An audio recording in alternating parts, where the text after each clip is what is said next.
Hola a todos, bienvenidos a su programa Palabras más, palabras menos, un espacio para debatir temas de interés. Esta noche tenemos un invitado muy especial, Ramiro Medina, especialista en Derecho Urbano de la Universidad EAFIT. En esta ocasión vamos a hablar de los edificios adefesios que dejó el decreto 562 del 2014.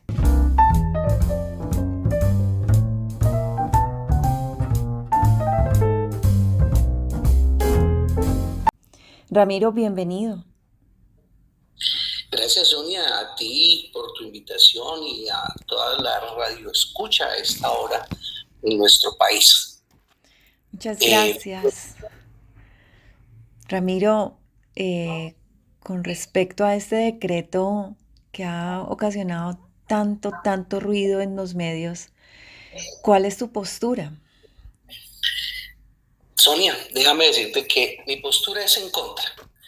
El decreto 562 de 2014, entre otras cosas, cambia las condiciones para la construcción de edificios y ahora es posible hacerlos más altos.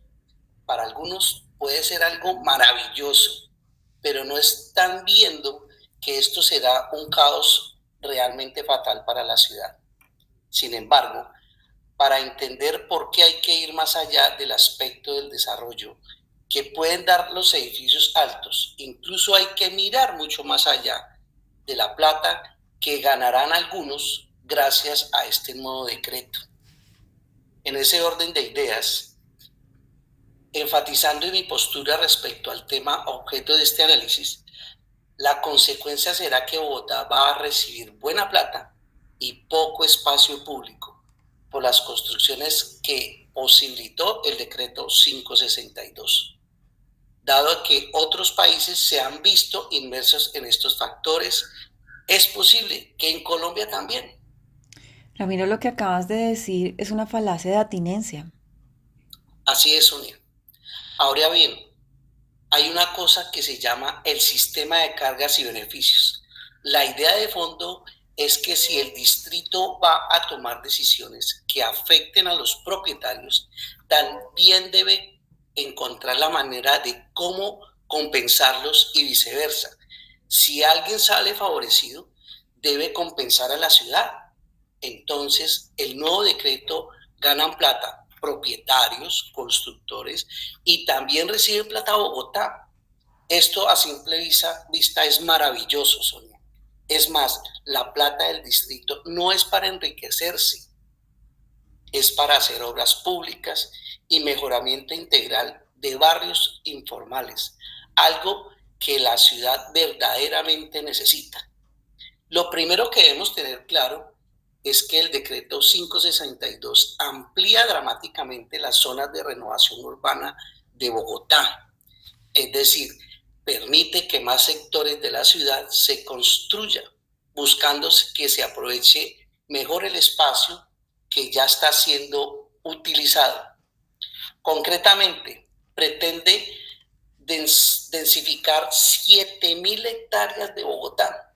Eso es más o menos el 20% del perímetro urbano de esa ciudad.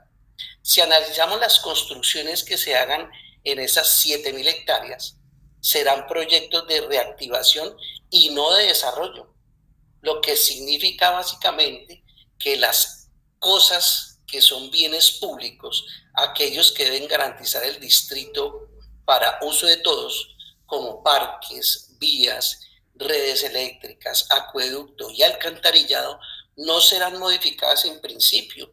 Luego el equipamiento público que había para un sector de casas de 2 o 3 pisos será el mismo equipamiento que soportará toda la actividad humana de los posibles rascacielos, Sonia. Con todo esto, no debió aprobarse dicho decreto. Al aprobarse, la administración introduce más gente en el mismo espacio sin preparar a la ciudad para ello. Eso para mí es un argumento causal de aprovechamiento, Ramiro. Sí, Sonia, tienes toda la razón. Si bien es una decisión que favorece económicamente al distrito, no piensa en la ciudad ni en los ciudadanos, que son los que salen perdiendo y los que tendrán que vivir el insufrible caos en Bogotá, que será peor cuando se alimente este decreto. En síntesis, Sonia, las consecuencias que acarreará este decreto son la sombra, pues los edificios obstruirán los rayos del sol que antes de estos entraban a calentar las pequeñas casas. Por otro lado, la privacidad, dado que los patios de las casas quedan completamente expuestos a 12 pisos de ojos en el edificio del frente. Otra consecuencia son los andenes. Los edificios comunes pasan de alojar 80 personas a 180 personas finalmente, son los servicios públicos, pues el acueducto y el alcantarillado del barrio lleno de casas no está preparado para toda la gente de un edificio vaciando sanitarios, bañándose y lavando platos. En fin, la idea es que el problema es meter más gente en el mismo espacio, no se reduce a permitir que se hagan edificios más grandes. Es necesario, fundamental y vitalmente, considerar las consecuencias de la densificación y, más importante aún, preparar antes a la ciudad para ello. Es decir, planear y diseñar su crecimiento urbano. Mejor dicho, Sonia, con el decreto 562, la administración está dejando tirada la tarea fundamental de planear el crecimiento de Bogotá. Por último, te invito a que, como habitante de Bogotá que eres, no puedes mostrarte débil ante el Poder Ejecutivo, permitiendo que se vulneren tus derechos al instaurar este decreto. Listo, Ramiro, muchísimas gracias. Eso para mí es una falacia de atinencia. Estás muy acertada en tu concepto. Ahora quisiera saber, Sonia, ¿cuál es tu postura favoreciendo este decreto? Pues tienes toda la razón. Acertaste en que mi postura va a favor de este decreto que, como lo indiqué, es un adefesio, pero para mí que beneficia muchas cosas. Bueno, eso de que a Bogotá la van a invadir los rascacielos llenándose de sombras y apeñuscándose sin espacio público, pues para mí eso no es cierto, Ramiro. Podría decirse que el decreto 562 solo busca renovar las zonas de la ciudad que puedan aprovecharse mejor. Sonia, cuando hace referencia a que podría decirse que el decreto 562 solo busca renovar las zonas de la ciudad que puedan aprovecharse mejor, estás haciendo referencia a un argumento cuasi lógico de identidad. Así es, Ramiro.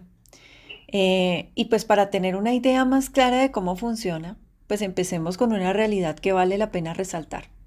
Bogotá está llena de gente en los extremos de la ciudad. En cambio, en las zonas centrales, en donde está la mayoría de la oferta de trabajos, estudio y la mejor infraestructura urbana, vive muy poca gente. Este decreto estimula que las personas vivan en esta zona central. Es controlada la expansión hacia los extremos, protegiendo la naturaleza que nos rodea y evitando que la mayoría de la gente tenga que atravesar la ciudad durante horas para llegar a algún lugar de destino. No nos van a condenar a la oscuridad con el resto de los edificios en el centro. Es cierto que pueden construirse edificios altos en las zonas seleccionadas en el decreto, pero hay unas condiciones y reglas que permiten que se haga de manera ordenada y dejándole beneficios a la ciudad y a sus habitantes. Lo que no permite el decreto 562 es no dejar suficiente espacio entre las construcciones, pues así sí se generaría una sombra. Este decreto solo aplica para sitios donde ya existe infraestructura pública suficiente y con capacidad para crecer.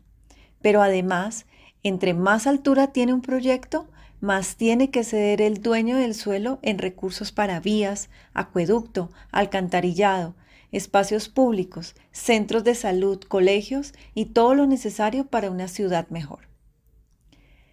Si bien dicen que los dueños lo que van a hacer es pagar en dinero y esa plata se va a perder y ni parque ni vías cerca de los grandes edificios, pues esto para mí tampoco es cierto, Ramiro.